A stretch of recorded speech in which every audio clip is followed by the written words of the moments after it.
Welcome back to the Well Podcast. I am your host, Sharika Himes. Today, we're diving into a story that touches one of the deepest parts of the human experience, loss.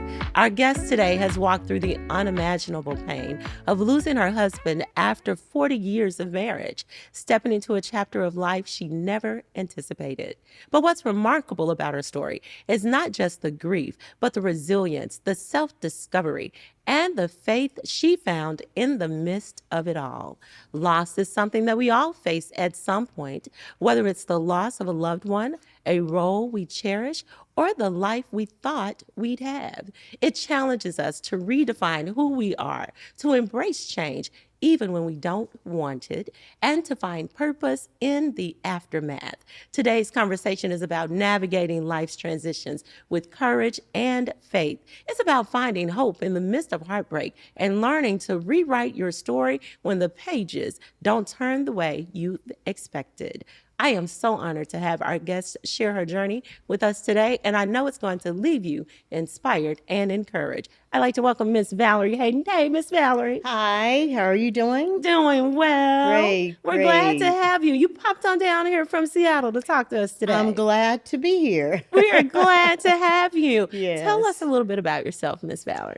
Well, as you know, my name is Valerie Hayden. I'm from Seattle, Washington.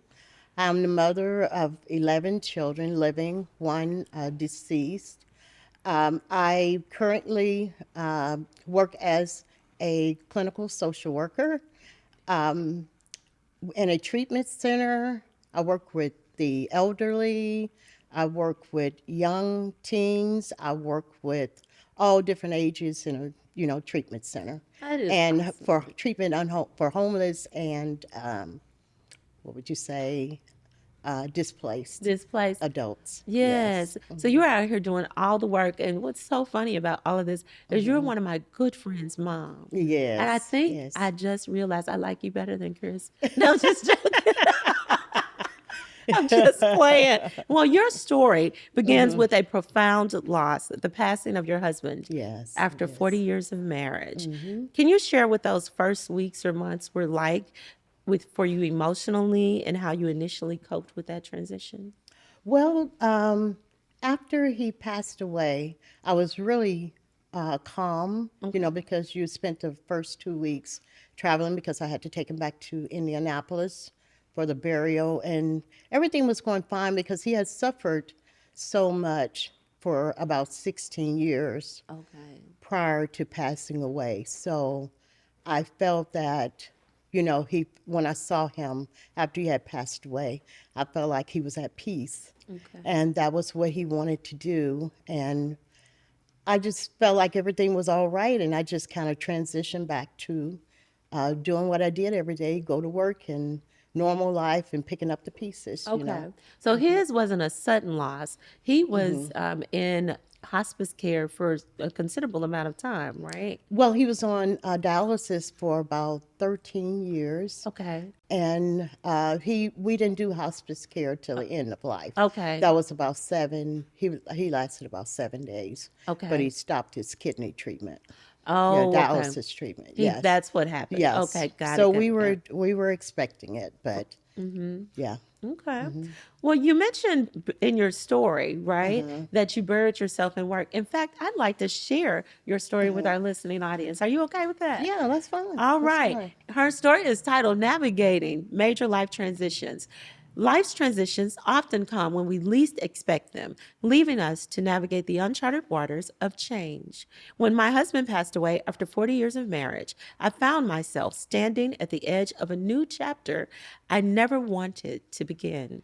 I had known this moment would come, yet nothing would prepare me for the wave of emotions that followed: grief, anger, fear, and a profound sense of uncertainty about who I was without him. I buried myself in work, trying to escape the reality of my pain.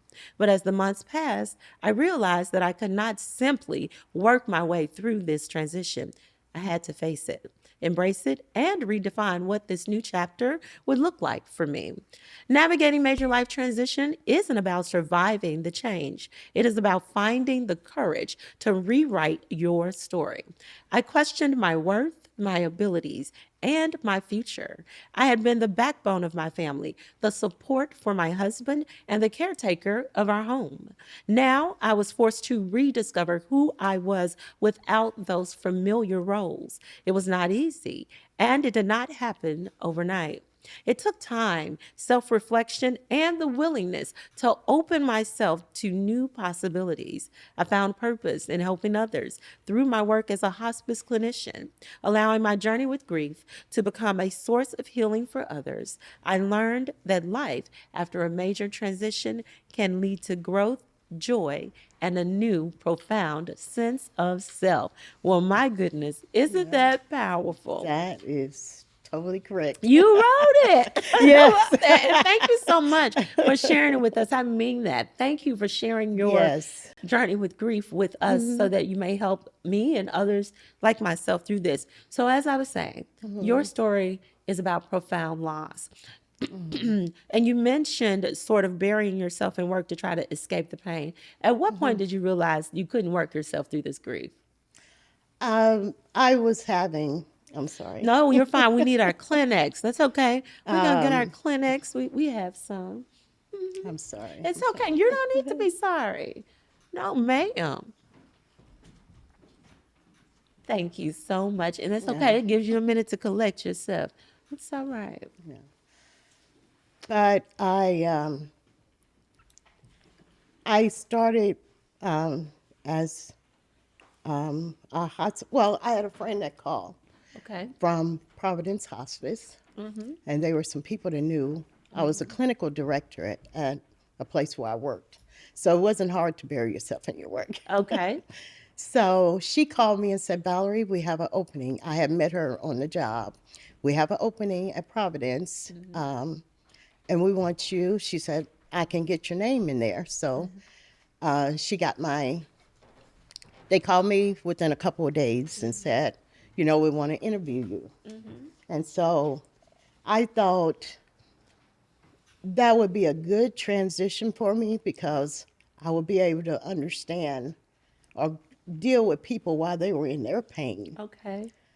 And as I began to get into the work, that's when I realized these people are feeling like me and I have a lot to offer them of how I made it through. And I say, for instance, when a loved one is really, really ill, you're seeing the pain on their face and you're thinking, I want them here. Yeah. And I realized that was really a selfish act of me. It was about me and it wasn't Yeah. about what that person was going through. So I needed to be there for them. Yeah. And that was something that my husband asked me to do is move on. And that's what I found myself working with people, helping them to accept themselves as another person and move on. So it helped me to say, oh, who am I? I need to move on too. So working as a hospice social worker really, really, really helped me. And it helped a lot of my clients too, because they needed to hear it from somebody that had been through it. That's good. And it was just refreshing for me. And then I realized, hey, Valerie, you need to get up and move it, get it going. And start So, working through your own stuff. working through my own Okay. stuff and understanding that this wasn't, again, about me. This was what he wanted to do. And if he was to see me, he would say, you need to move on, And so that's what I started doing. That's good. I love the fact that you started off just saying, hey, I'll take the opportunity. I would love to help people because that's your heart. That's been my It is. experience of you. And through that journey, because initially when we opened up, we were talking about, oh, we were ready. He had been sick for a while, right? But then in the midst of helping others, it sort of reminded you that you had sort of not completed your own grief journey. Yes. That's so good. Yes, I had a lot to share with others, and I had went through my experience to share with others, not just on the hospice side, but on other sides of That's life. so good. Thank you. And thank you for sharing that with him. So you talked about in your story questioning your worth and rediscovering who you were outside of the roles you had played for decades. Yeah. How did you even begin the process of redefining yourself and knowing what to do next? Well, before he had passed away, I had planned to purchase a home. I had all these plans, and then I started thinking, I have never felt like I couldn't do something. And I was feeling like, oh, if I buy the house, make sure this, do I want to stay here? I just had so many questions coming in my head, and even I questioned my questions. Why am I Wow. questioning Yeah. my abilities? Questioning myself. I've done this for 16 years by myself, and And to clarify that, when you say you had done that for 16 years, that's because he had been sick for sick 16 for years. 16 Not years. only was he sick, but he was blind. Oh, So from the yes, diabetes, from the right? diabetes and everything. Yeah. So he couldn't do anything. And I had depended on my children a lot. And my children were growing up because my baby was in college and he was graduating. So all of those things were just coming at me like everybody's going to be gone and whatever. And one of my sons, my oldest son, Jacob, um, he came to me because he came to me after his dad died. But he came to me and said, Mom, you know I got you. You know I got you. And he was just always, I'm fine, I'm fine.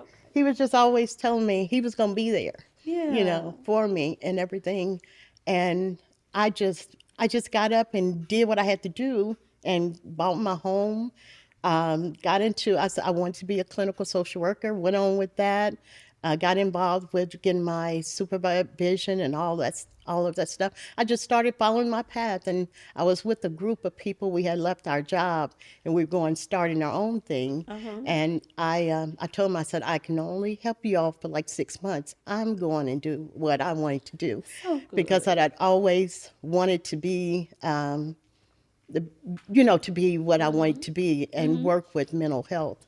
So I was able to make that transition and, do what I wanted to do. And now, things have just totally changed. But living in the fact that that's what he wanted me to do, we talked about it for years, Yeah. it gave me strength to go on.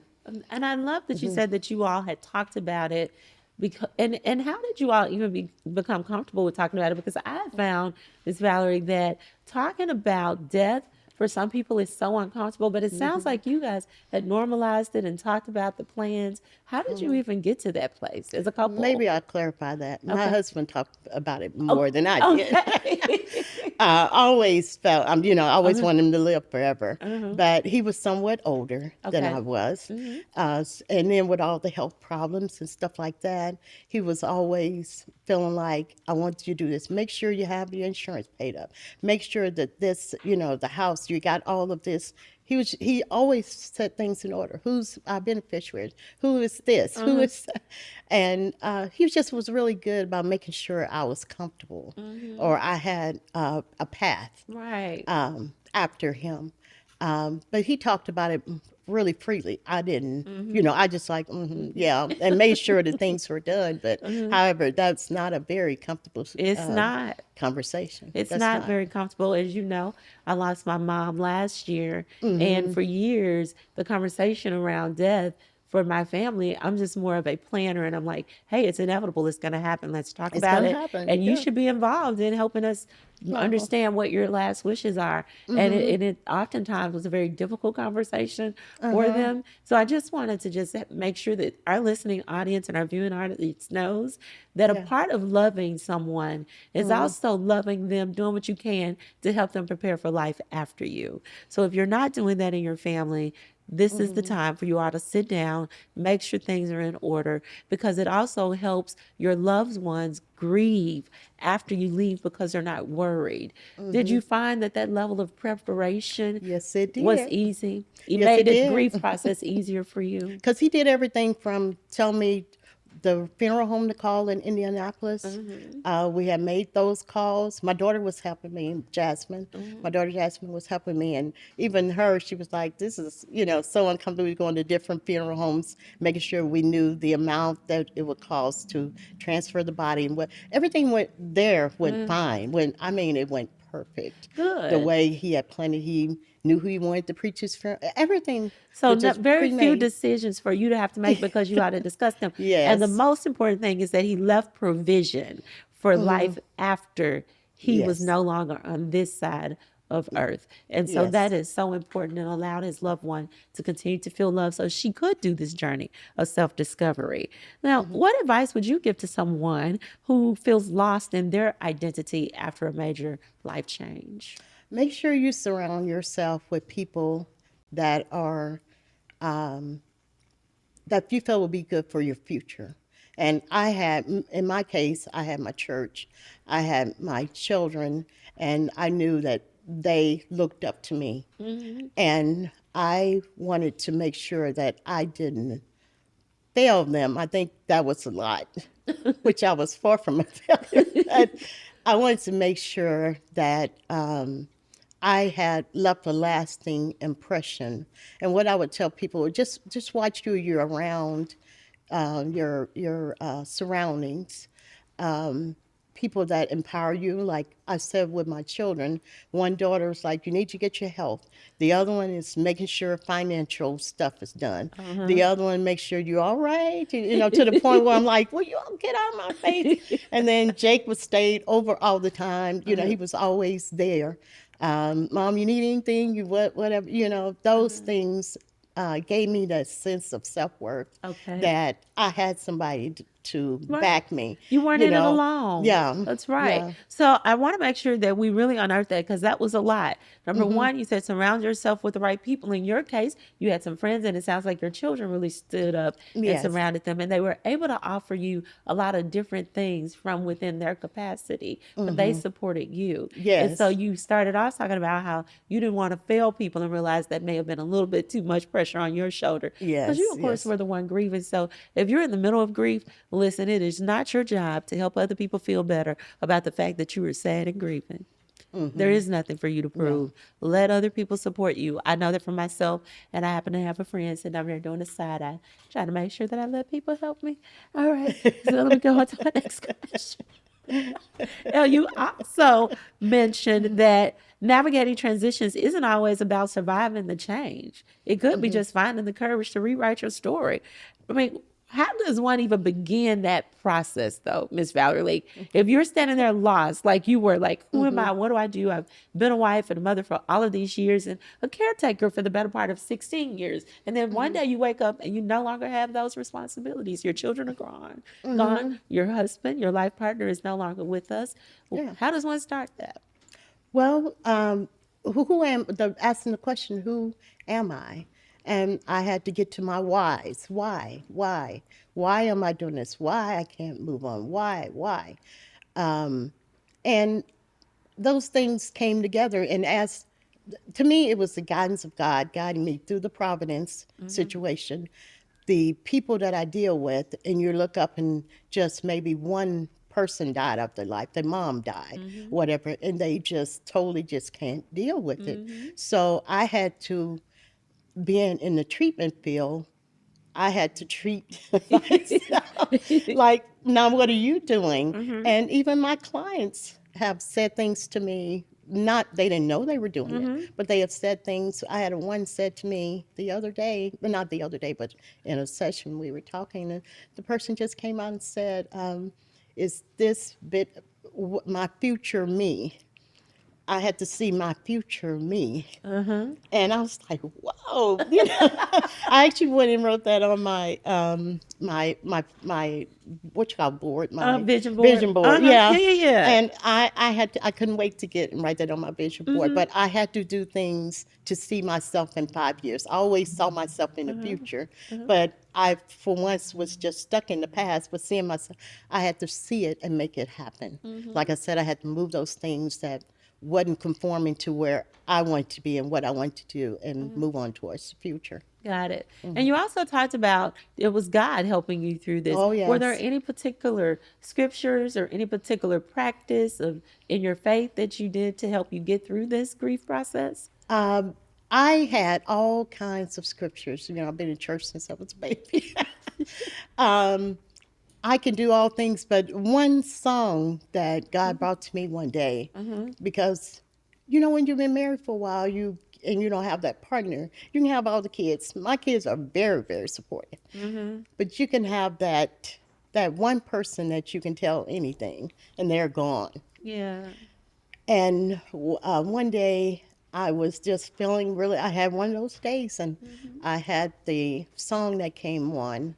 That's an old song, and it said, Never Alone. You don't have to worry because you're never alone. Yeah. And I'm never alone. And I felt every time I have that loneliness, I get my song. And I said, I'm never alone. You are never I'm never alone. alone. That is so good, Yeah, Miss he Valerie. walks beside me all the way. He's a lamp into your feet, light unto your path.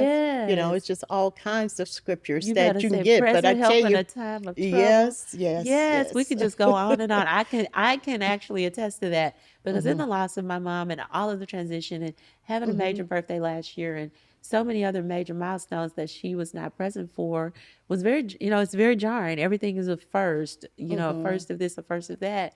But just being reminded that number one, no one can replace her. So Oh yeah, no, that's not gonna no, happen, that don't. right? Yeah. And just making that adjustment. But you're right, remembering that I'm never alone and that she's always with Yeah. me and in me, Yes, and that yes. what I will have is her forever in my memories. So I can relate to that. Yeah. Now, I'm excited about this next question.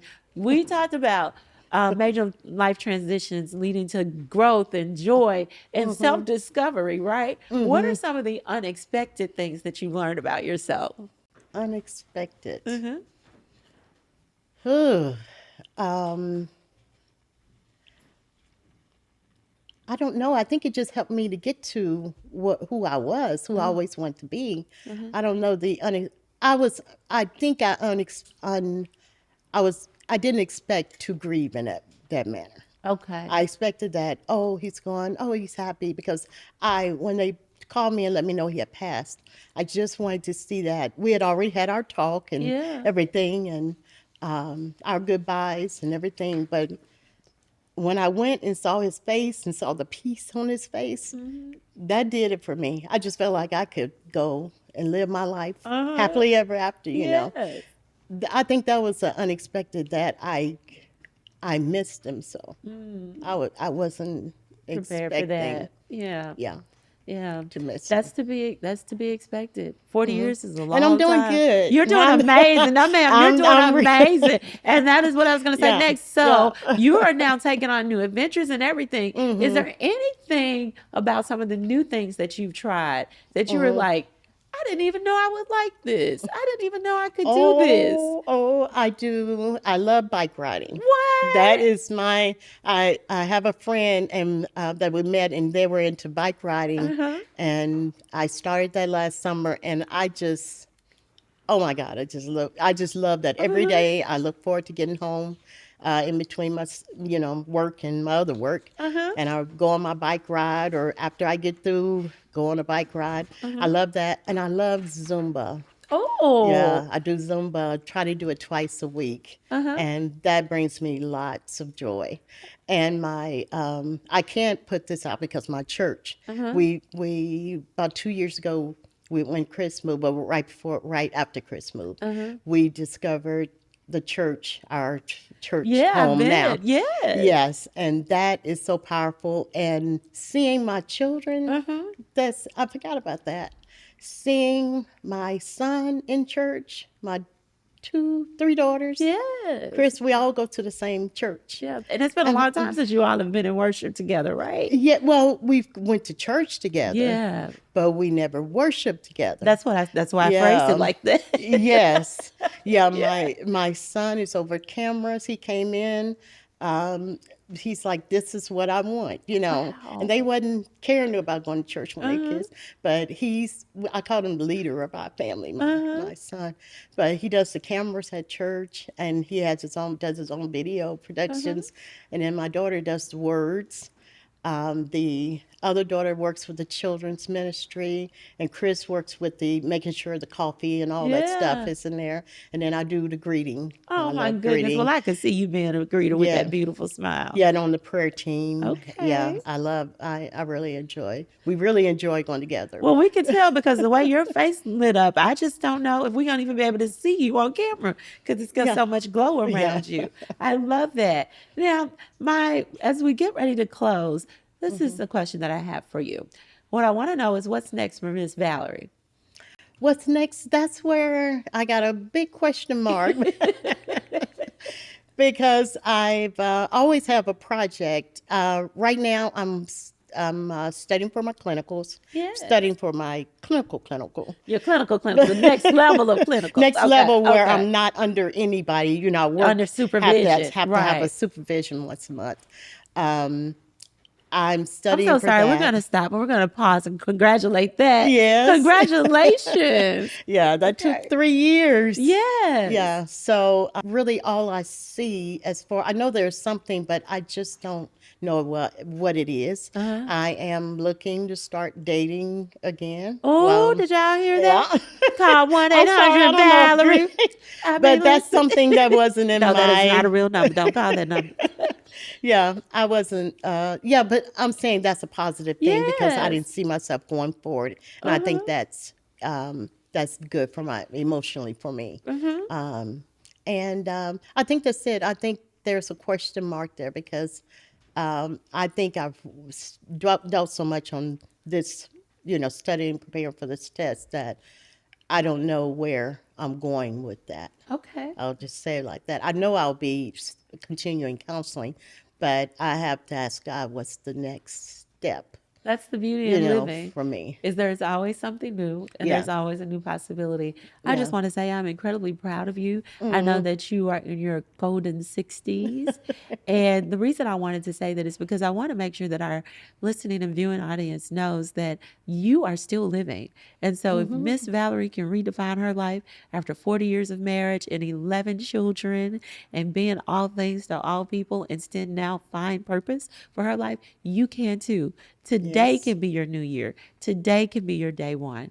Miss Valerie, I want you to look into this camera and I want you to speak to the woman or the person that is experiencing loss and stuck and trying to find their way forward. And I want you to encourage them on how they can move forward. Yes. I like to tell you that I know how you feel. I've been there.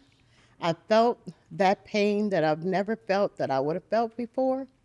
But you are somebody, God loves you, and surround yourself with people that want you to prosper in the future. And set your eyes and let God lead you to where you need to go, and you'll be fine. You're never alone as long as God is alone beside you. Thank you. So beautiful. Miss Valerie, thank you for being with us today. Thank you for so much for sharing your journey through grief and to resiliency. You are Yes. doing an amazing job. You Thank keep you. back Thank bike you. riding. You keep traveling the world because I know you're hitting these skies. I know a little bit about you. Yes, ma'am. And so we are excited to talk to you in the future about what's new in your life. Thank you so much for joining us on the Well Podcast. We hope that you will continue to make wellness a lifestyle. See you next time.